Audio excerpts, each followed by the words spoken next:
లేచి నీ దేవుని ప్రార్థించుము. యోనా 1:6.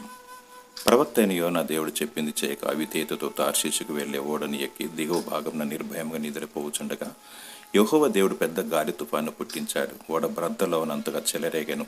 ఓడ నాయకుడు భయపడి యోనాను నిద్ర మేల్కొల్పుచు లేచి నీ దేవుని ప్రార్థించమని సెలవిచ్చాడు. ఈ కాలంలో కూడా ఎంత భయంకరమైన పరిస్థితి ఉన్న అనేకులు నిర్భయంగా తినుచు త్రాగుచు సుఖించుచు మత్తులై నిద్రించున్నారు. ప్రార్థన విజ్ఞాపన చేయకుండా, దేవునికి లోబడకుండా, ఆయనతో సహవాసం చేయకుండా శాపానికి గురే పతనమైపోతున్నారు.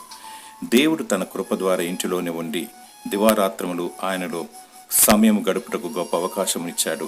అనేకులు తెగులు చేత మరియు ఆయా విపత్తుల ద్వారా హఠాత్తుగా మరణిస్తున్నారు. దయచేసి కన్నీటితో వేదనతో రోదన చేయము, మానక ప్రార్థించము.